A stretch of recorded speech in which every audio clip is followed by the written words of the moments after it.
Barrister گوہر علی خان اور سلمان اکرم راجہ کے درمیان جو اختلافات چل رہے ہیں، کولڈ وار چل رہی ہے، وہ مزید بڑھتی جا رہی ہے اور اس حوالے سے اختلافات مزید سامنے آتے جا رہے ہیں۔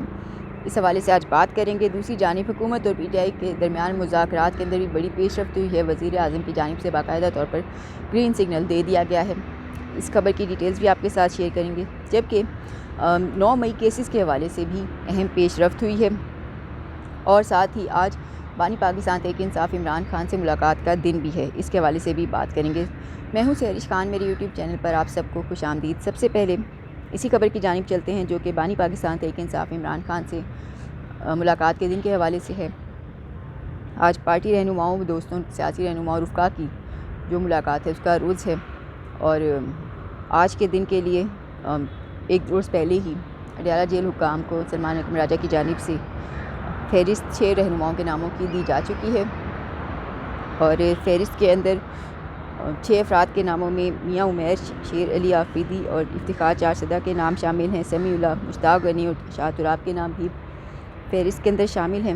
اڈیالہ جیل کے اطراف سیکیورٹی کے سخت ترین انتظامات ایک بار پھر کر دیے گئے ہیں اور دفعہ 144 تو پہلے ہی اس کے اندر توسیع ہو چکی ہے، تو وہ سب معاملات بھی چل رہے ہیں۔ تاہم آج وہاں پہ کوئی بڑی ایکٹیویٹی ہوتی ہوئی نظر نہیں آ رہی، کیونکہ ویسے ہی جمعرات کے روز پہلے جب تک سہیل آفریدی جاتے تھے تب تک تو وہاں پہ کچھ ہلچل اور نظر آتا تھا، کچھ ہوتا ہوا، کوئی ایکٹیویٹیز نظر آتی تھیں۔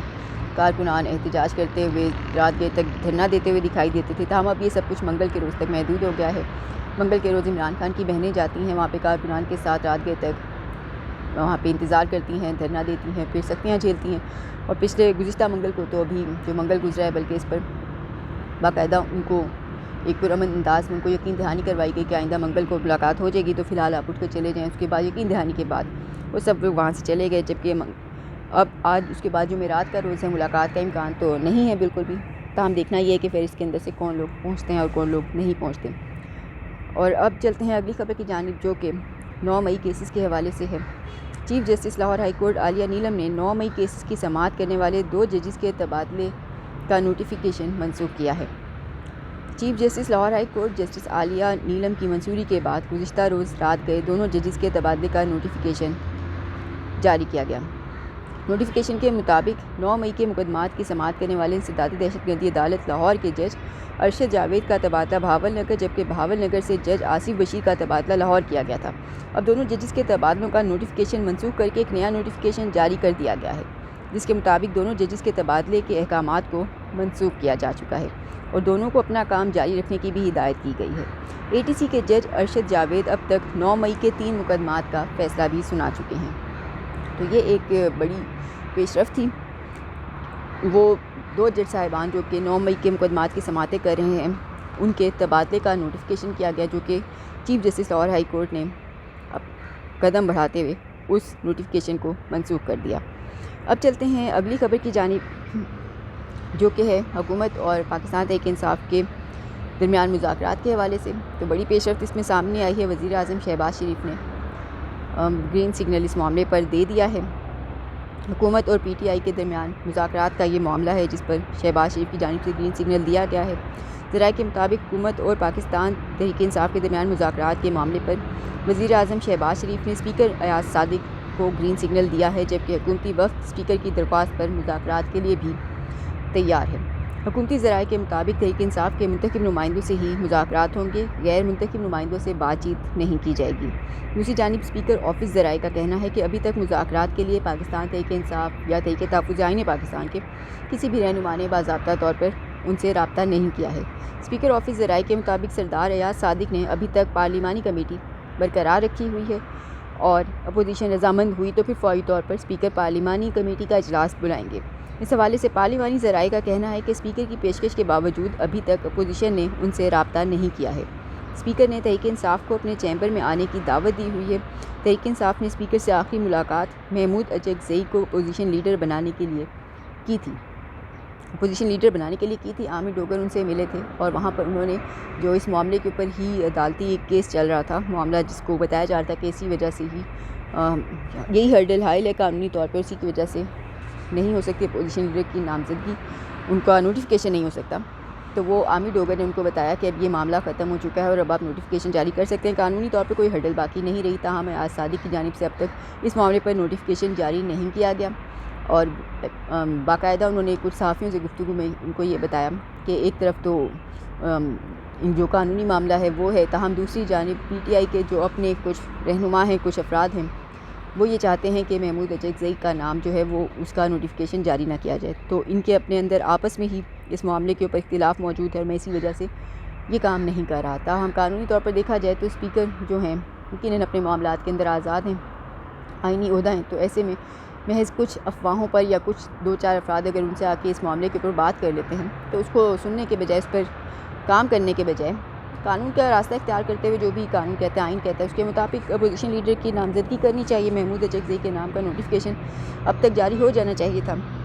اب چلتے ہیں اگلی خبر کی جانب جو کہ تحریک انصاف کے اندر اپنے اندرونی اختلافات کے حوالے سے ہے. سلمان اکرم راجہ اور بیرسٹر گوہر کے درمیان جو اختلافات ہیں وہ مزید بڑھتے جا رہے ہیں اور مزید آگے کھل کر سامنے آ رہے ہیں.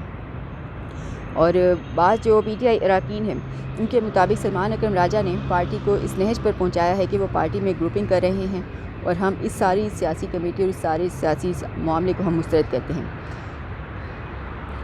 اور پی ٹی آئی گزشتہ دنوں سلمان اکرم راجہ نے چیئرمین بیرسٹر گوہر کے حوالے سے ایک بیان دیا تھا اور کہا تھا کہ وہ بیرسٹر گوہر کو چیئرمین ہی تسلیم نہیں کرتے. ساتھ ہی یہ بھی کہا تھا کہ چیئرمین پاکستان تحریک انصاف صرف اور صرف عمران خان ہیں اور وہ انہی کو چیئرمین مانتے ہیں.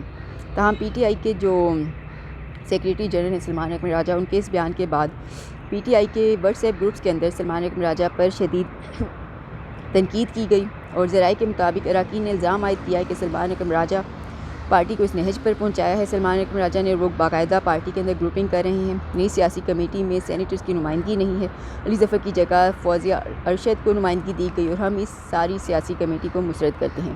ذرائع کے مطابق سینیٹرز نے کہا کہ بانی چیئرمین پاکستان تحریک انصاف نے بیرسٹر گوہر کو چیئرمین لگایا ہے اور بیرسٹر گوہر کے ساتھ اور ان کی فیملی کے ساتھ نامناسب رویہ ان کے یا چیئرمین بیرسٹر گوہر کے لیے نامناسب الفاظ سلمان اکرم راجہ کو دینا زیب نہیں دیتے تھے.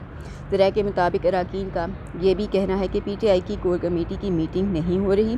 5 ماہ پہلے یہ میٹنگ ہوئی تھی اور نئی سیاسی کمیٹی کی پہلی میٹنگ میں بھی محمود اچکزئی، بیرسٹر گوہر سمیت متعدد اہم اراکین نے شرکت نہیں کی اور اس کے بعد اس سیاسی کمیٹی کا بھی کوئی اجلاس نہیں ہوا.